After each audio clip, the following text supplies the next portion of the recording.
Officially, this game is only available in these countries, but don't worry, this method works for all the countries.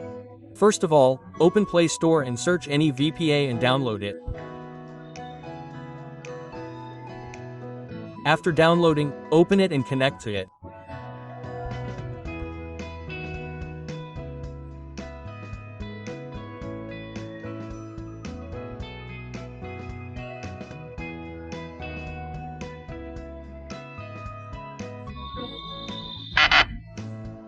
After downloading, open your browser and search for FC Mobile 26 Download APK and click on the APK Pure website and download the file.